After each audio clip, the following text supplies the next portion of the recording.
Buenas tardes, mi nombre es Jerónimo Argáez, soy el director del diario El Telegrama. Nuestro periódico nace en el año de 1886, el año de la Constituyente, y con ellos dos nace también el nombre de nuestro país, República de Colombia. Nuestro diario aparece frente al público de Santa Fe de Bogotá el 13 de octubre, fundado y financiado por un notable grupo de diplomáticos, banqueros y comerciantes.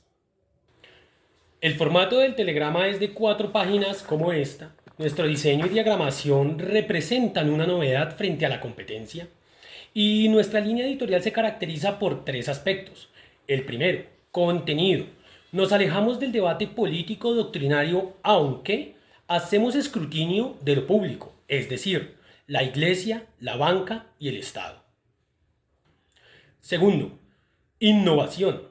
Somos el primer diario privado que goza de estabilidad en nuestro país, con un modelo informativo que defiende las libertades individuales y la privacidad frente a la Iglesia y al Estado. Y tres, reconocimiento. Nuestro trabajo ha sido destacado por importantes figuras de nuestros días, como los intelectuales Manuel María Madiedo y Baldomero Sanincano, quienes han destacado nuestra labor como angular en el desarrollo intelectual de nuestra ciudad.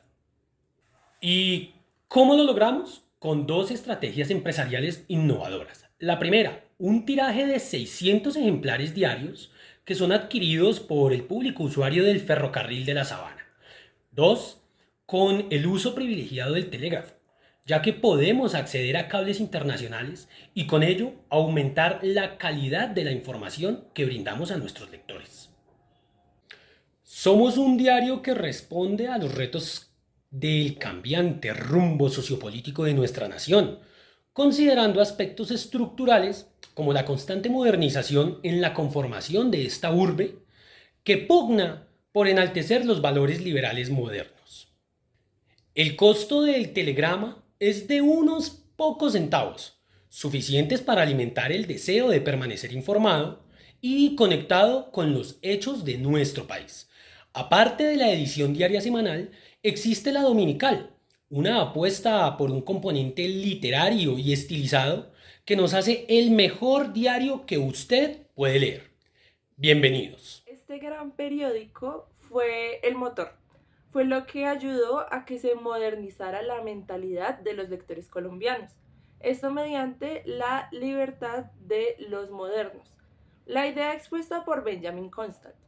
Pero durante gran parte del siglo XIX, la prensa colombiana operó bajo la libertad al modo de los antiguos. Lo que quería decir que los periódicos como tal no buscaban informar, sino incidir directamente en la organización de la República. Sus autores, a través de la prensa, defendían doctrinas y luego, con el fragor de las guerras civiles, desaparecían. En este modelo, la libertad era un ejercicio de soberanía colectiva, más que un derecho individual. Sin embargo, con la consolidación del telegrama, surge una subjetividad moderna. Siguiendo a Constant y los principios de John Stuart Mill, la libertad moderna se define más como la seguridad de los goces privados y los derechos individuales. Gracias a esta visión y bajo la misma, el ciudadano ya no busca una lucha política constante, sino que entiende el escrutinio de lo público como una prerrogativa que protege su independencia personal. Este fue el primer diario privado estable que se alejó sistemáticamente del debate doctrinario. Esto lo logró al privilegiar información variada sobre asuntos privados y noticias de utilidad, lo que permitió que la prensa pasara de una vocería partidista a ser una mediadora entre los ámbitos públicos y los ámbitos privados. Telegrama fue un diario que transformó la manera de concebir la prensa en Colombia hacia finales del siglo XIX. Su formato de 4 páginas era en sí mismo una innovación. 2 estaban destinadas a secciones pagadas, principalmente anuncios y avisos comerciales, mientras que las otras 2 ofrecían contenidos no pagados dedicados a noticias, relatos y crónicas sobre la vida urbana de Bogotá. Esta división no era un detalle menor, mostraba cómo la prensa empezaba a equilibrar la necesidad de sostenerse económicamente con la misión de ofrecer información independiente y variada. Las páginas pagadas dan un espacio a la publicidad y a los intereses privados de comerciantes y ciudadanos, mientras que las no pagadas abrían un horizonte distinto, noticias obtenidas por el telégrafo, información sobre la modernización de la ciudad y temas cotidianos que conectaban directamente con la vida de los lectores. De esta manera, el telegrama se convirtió en un mediador entre lo público y lo privado, acostumbrando a los bogotanos a una prensa moderna que no se limitaba a la polémica política, sino que les permitía informarse sobre aquello que afectaba su día a día. Este carácter distinto fue reconocido por contemporáneos como Manuel María Mediano, quien resaltó la rapidez de la información como una necesidad de civilización moderna, y Baldomero Sanín Cano, que valoró el esfuerzo de Jerónimo Argáez por introducir los lectores en la tarea cotidiana de leer un periódico a la moderna. Solo al final, si miramos el panorama más amplio, entendemos la novedad del telegrama, mientras que la mayoría de periódicos de la época eran 4 hojitas que nacían y desaparecían con las guerras civiles. Este diario permaneció más de una década y abrió un nuevo horizonte para la libertad moderna, entendida como la seguridad de los derechos individuales y la posibilidad de expresarse sobre los asuntos privados que daban forma a la vida en sociedad. En el siglo XIX, la prensa en Colombia reflejaba los intereses políticos, sociales y culturales del momento. Esto se evidencia en periódicos como El Plus Café, El Papel Periódico Ilustrado, Las Noticias, La Nación y El Correo Nacional. Cada uno de estos periódicos contaba con características distintas pero particulares. En primer lugar vamos a hablar sobre el periódico Plus Café. Este tuvo como objetivo opinar sobre los asuntos políticos y constitucionales. Sus editores apoyaban al gobierno de José Hilario López, pero también denunciaban abusos de los funcionarios. Además, también buscaban orientar a la población y aportar al desarrollo del país. Sin embargo, tuvo dificultades para mantenerse como tal en el tiempo, y esto lo que demuestra son las limitaciones de la prensa en esa época. Asimismo, el papel periódico ilustrado tenía un propósito completamente distinto.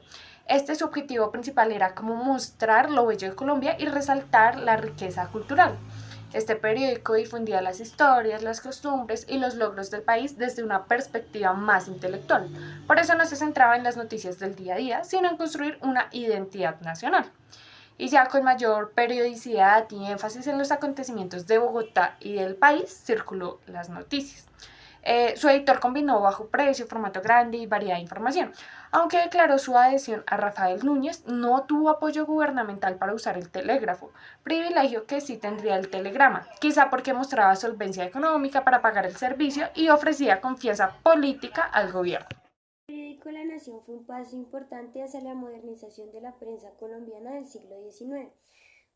El periódico La Nación inició como un periódico semioficial, es decir, trabajaba con el gobierno. Después pasó a ser de una empresa privada y aunque mantenía ideologías con el gobierno, específicamente con el proyecto político La Regeneración.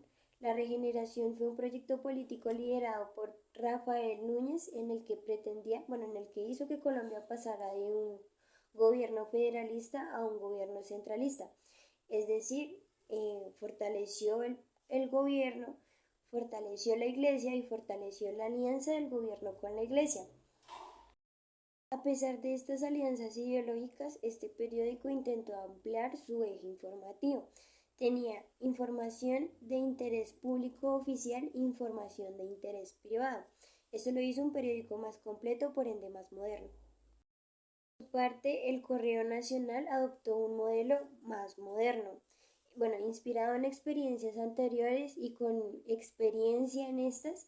Este periódico intentó tener un eje informativo más amplio, aunque cayó en la polémica partidista de esta época. Al ser tan polémico, sufrió de episodios de censura por parte del gobierno. El gobierno en sí también terminó censurando este periódico. Finalmente, el telegrama sintetiza todos estos esfuerzos previos y logra efectuarlos. Parte de que el telegrama lograra como superar todas estas barreras fue porque no fue una iniciativa privada, sino fue la unión de particulares, la asociación de particulares, lo que le dio más libertad informativa. Su uso del telégrafo para adquirir noticias, para informar. También logró consolidar elementos que ya tenían previamente los periódicos que nombré anteriormente, como desprenderse de estas polémicas partidistas, pasar a ser un periódico más informativo, menos doctrinario. Bueno, además de esto, pues este periódico, al ya no tener estas limitaciones en prensa, tener mayor independencia, menor adoctrinamiento, pues el telegrama logró un modelo más informativo, una amplia diversidad temática. Y esto no solo transformó la prensa, sino también transformó la mentalidad de los lectores. En otras palabras, el telegrama logró consolidar rasgos de modernidad que otros periódicos apenas habían intentado. Su propuesta informativa contribuyó a transformar el periodismo colombiano y, más importante aún, la mentalidad de sus lectores, al ofrecer un contenido amplio con un tono informativo en lugar de polémico, y al fomentar el civismo como práctica cotidiana. Defendió la libertad individual y abrió un nuevo horizonte para entender la prensa como mediadora entre lo público y lo privado.